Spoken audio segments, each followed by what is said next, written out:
God's choice isn't always loud. Many times it happens in the silence of the heart of someone who has already been wounded, but hasn't given up.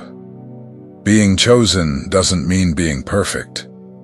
It means having endured when everything said to stop. God doesn't look for those who impress, but for those who persevere. And maybe you're one of those he has been molding. There are people who carry something different, even without understanding what it is.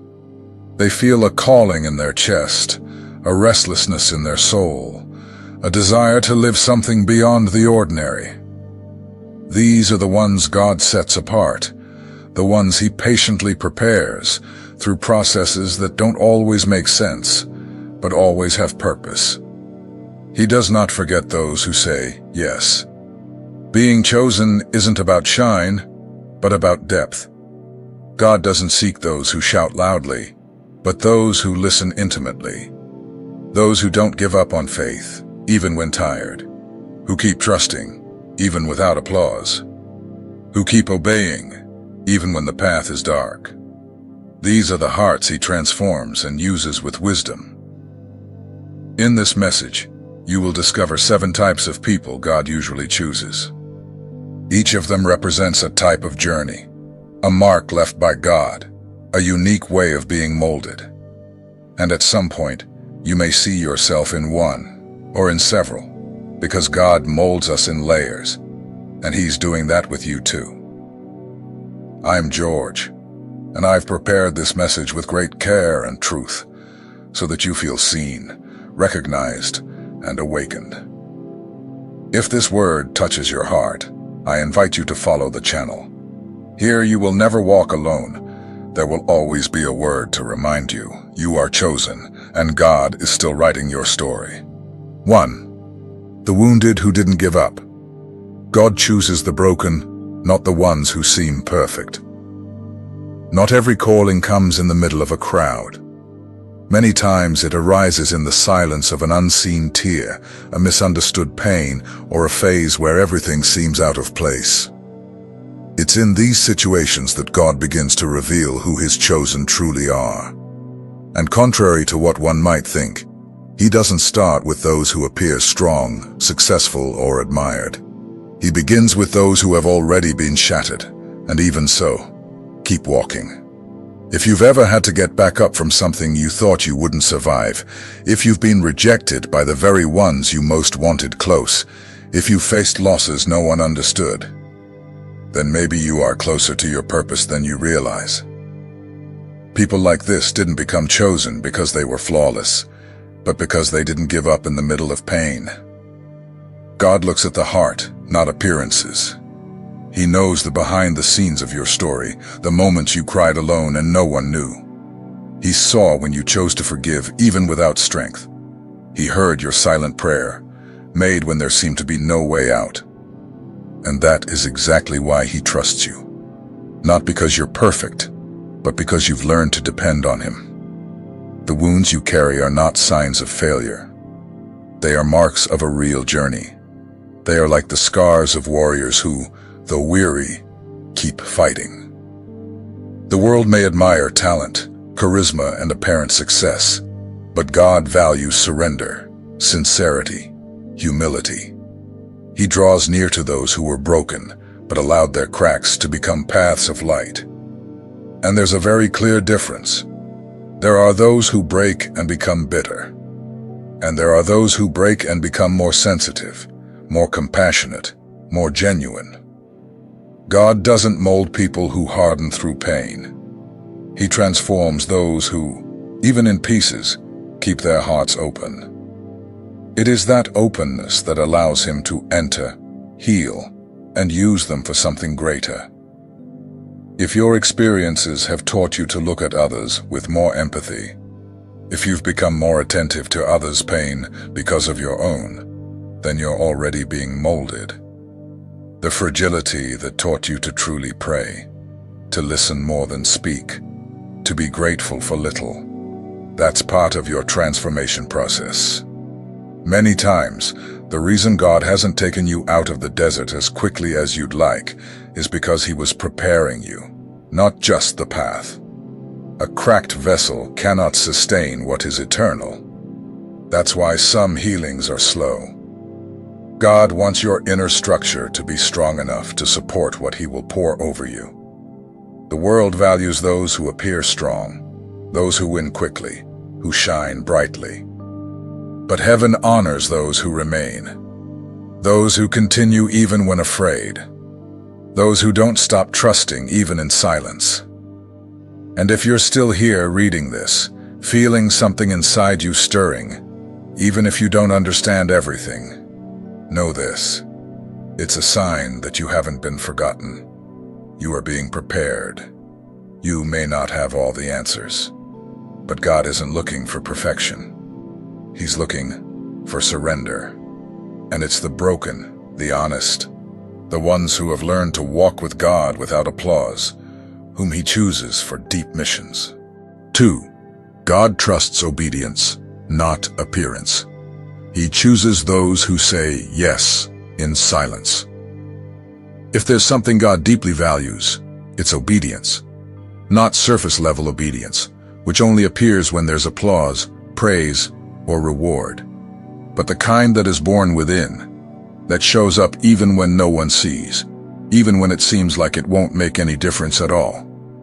The truth is, the world celebrates the popular, the influential, those who shine in public. But God sees the heart of those who say yes in private, who follow His instructions even when it costs them friends, opportunities, or recognition. Because true obedience often hurts. It demands surrender. And it reveals who's truly willing to live out a purpose, not just talk about it. Think of common situations. God asks you to forgive someone who never apologized, or to stay in a place that no longer feels comfortable. Sometimes He asks for silence when everything in you wants to speak, or movement when fear says to stay still. Obedience in these moments seems small in human eyes, but to God, those acts build the foundation of a trustworthy life. Have you experienced that? Have you ever felt God leading you down a path that seemed like madness to others? Have you had to give up something you loved out of obedience? Have you had to stay silent when everything inside you wanted to make a point? These are marks of the obedient, and God sees it all. Sometimes obedience feels like loss, like you're falling behind, being forgotten, letting go of something that could have been great to follow an invisible path. But the kingdom of God doesn't work like the world. What seems small today is actually the seed of something eternal. The fruit of obedience isn't always seen immediately, but it's harvested throughout life and beyond. Obedience also strengthens you. Every time you choose to follow God's direction instead of giving in to outside pressure, something inside you matures. You begin to hear more clearly, to discern more precisely, to trust more deeply. Obeying, even in small things, trains your spirit for greater moments.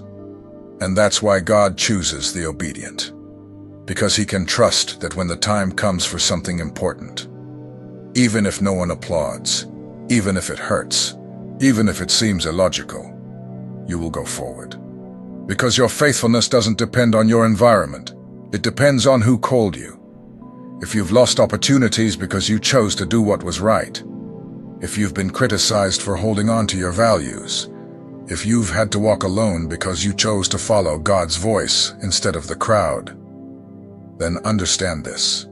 It wasn't in vain. It was training. It was proof that you are trustworthy. Popularity is fleeting. People's approval changes with the wind. But obedience remains. And it is obedience that opens doors no one can shut. When God sees an obedient heart, He sees someone He can entrust with eternal projects. 3. God calls those who are ready to go, even if they're not ready for everything. When it comes to purpose, many people imagine that God is looking for the most prepared. Those who have all the courses, all the answers, everything planned out. But the truth is quite different. God is not looking for the most qualified. He is looking for the available, and that changes everything. Availability is that sincere willingness to say, God, I don't know how, but I'm here. If you want to use my life, I'm willing. That simple yes, often spoken in the midst of doubts, is more valuable than any resume full of accomplishments. Most of the great characters in Scripture did not feel ready. Moses said he couldn't speak well. Jeremiah thought he was too young. Gideon saw himself as the least in his family. Mary, the mother of Jesus, didn't understand why she had been chosen. They all had one thing in common. They were available. Availability makes room for God to act. Because when you make yourself available, even if you feel insecure, you are saying, I trust that you can do the impossible, even with someone as ordinary as me. And that's where the transformation begins. Being available is more than being free from commitments. It's being present, whole, even with a trembling heart. It's putting yourself at God's disposal even when logic says to step back. And you know what's most beautiful about that? It's that available people learn along the way. They grow as they obey. Each step they take in faith opens the door to more wisdom, more clarity, more conviction. God shapes along the journey. He doesn't demand readiness. He desires trust. So if you feel too small, if you look around and see so many people more prepared than you, if you've ever doubted your own worth because you feel something is missing to get started, remember, it's not about being ready. It's about being willing.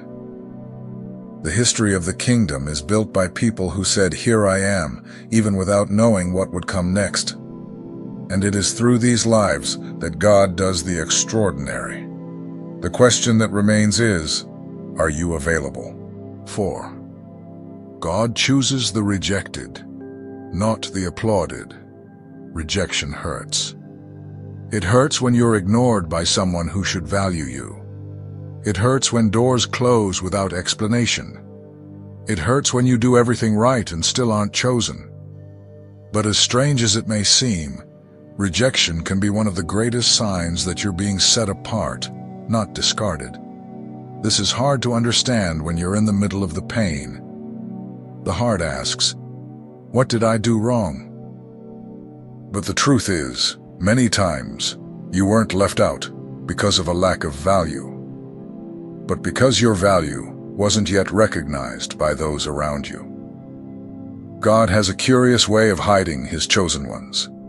He protects before He exposes. He pulls you out of the crowd not to punish you, but to preserve you. Because while the world seeks applause, God prepares in secret.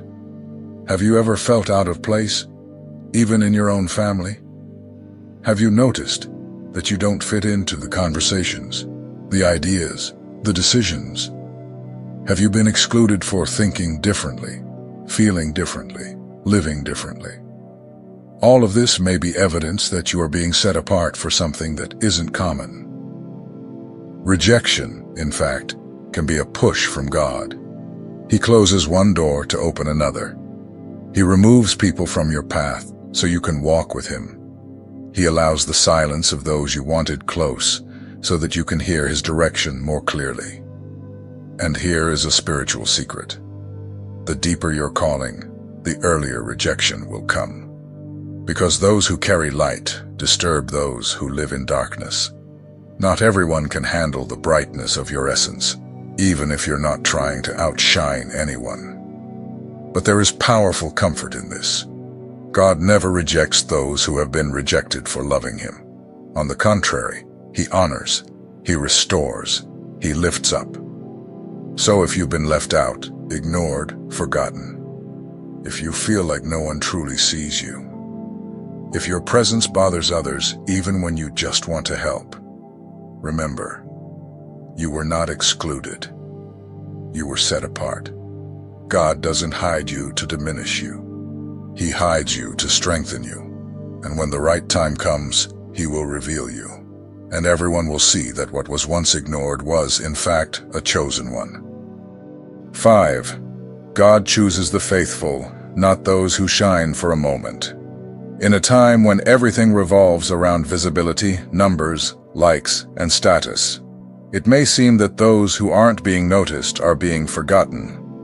But God doesn't measure greatness the way the world does. What He looks for is not people who shine brightly for a while, but those who remain steadfast when no one is watching. Faithfulness is this: continuing to be who you are, even when the enthusiasm fades. Doing what is right even when no one applauds. Keeping your heart aligned with God when everything inside you wants to run away. Maybe you're someone who has prayed for years without seeing results. You've served in silence, without recognition. You've chosen integrity, even when it cost you opportunities. You've waited, trusted, persisted, while others gave up. All of that is faithfulness, and in God's eyes, it carries eternal weight. Being faithful is not about being perfect. It's about being consistent. It's about being reliable. It's choosing God every day, even when it feels like He's silent. It's not compromising values in exchange for immediate benefits. It's pressing on, even when you're tired. Those who are faithful learn to walk by faith, not by what they feel. They learn to trust in promises, not circumstances. They learn to obey, even when they don't understand.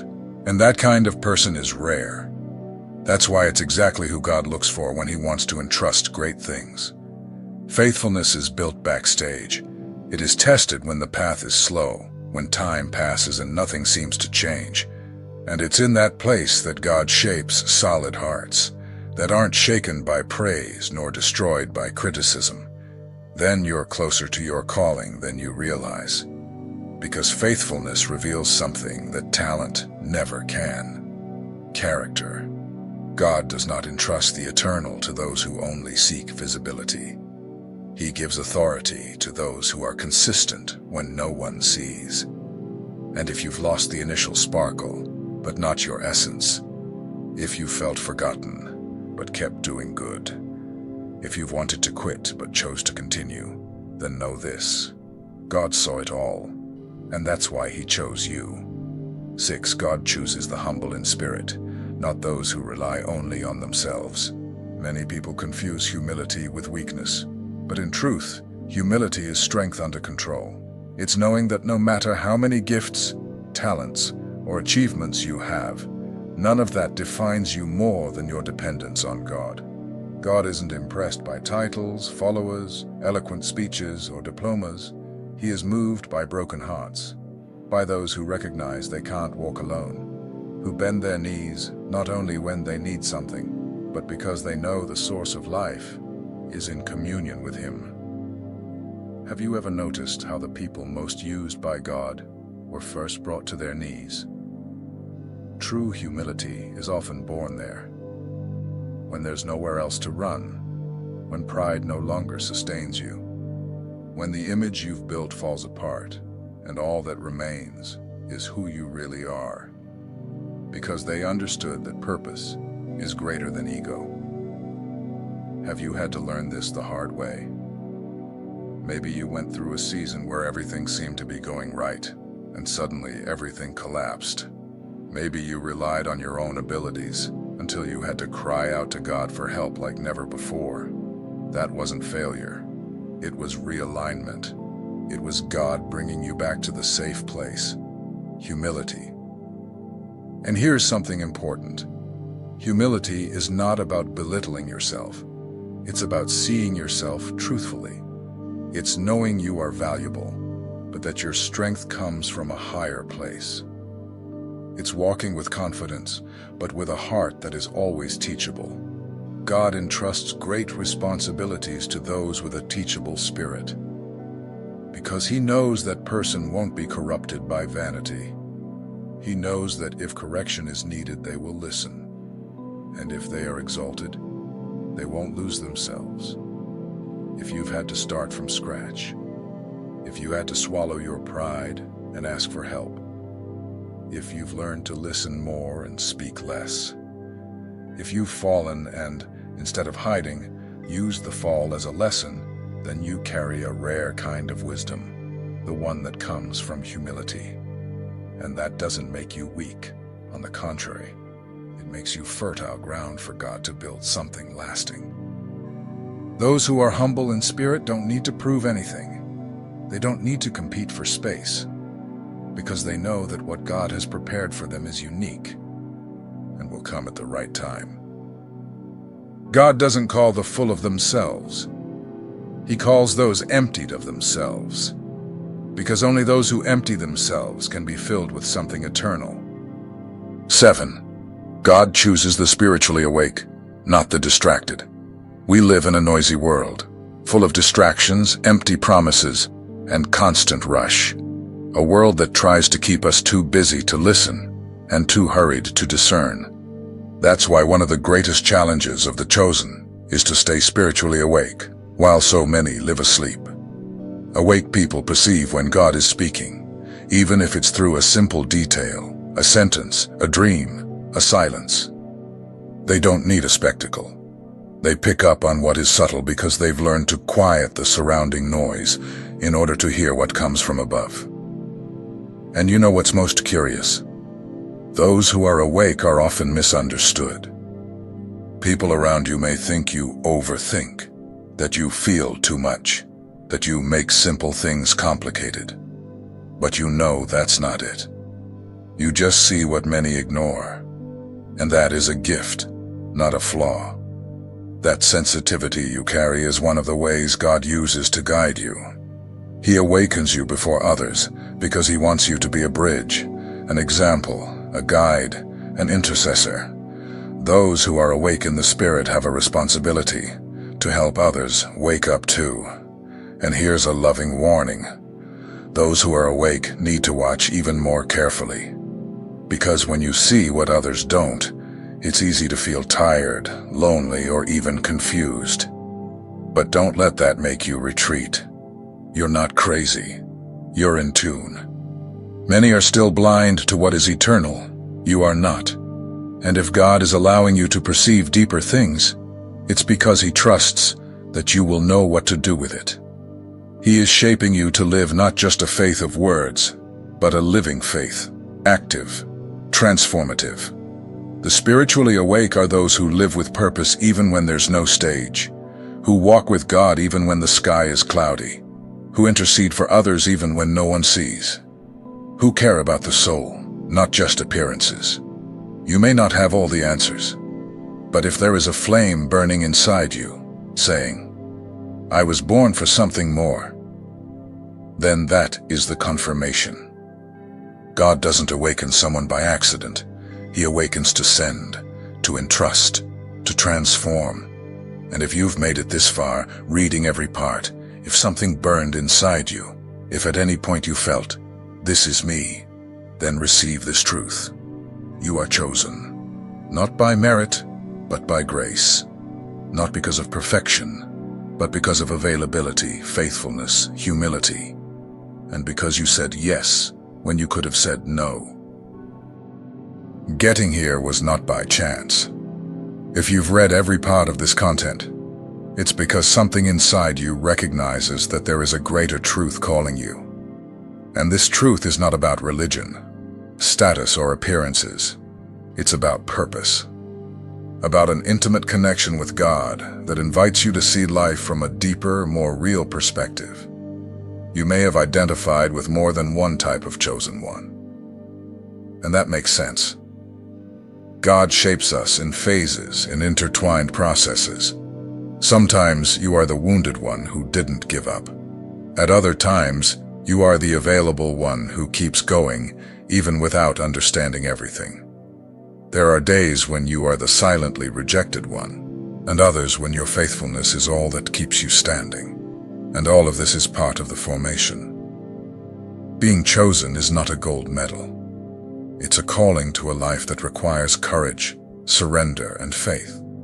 It's letting go of easy shortcuts to walk a path that may not always shine in the eyes of the world, but has eternal brilliance in the eyes of God. It's living with the awareness that heaven sees you, guides you, and strengthens you, even when no one else seems to notice. God does not look for the most prepared. He shapes the available. He does not use the perfect. He transforms the broken. He does not lift up the popular. He trusts the obedient. Because for God, character matters more than talent, and intimacy is worth more than influence. If you are being tested, shaped, refined, it's because something great is being built inside you. God's choice always carries a purpose, and even if you don't yet understand what it is, keep walking by faith. God reveals in the right time. Your story is not invisible to Him. Every tear, every silent prayer, every sacrifice made out of love for Him, all of it is being added up in a plan far greater than you can imagine right now.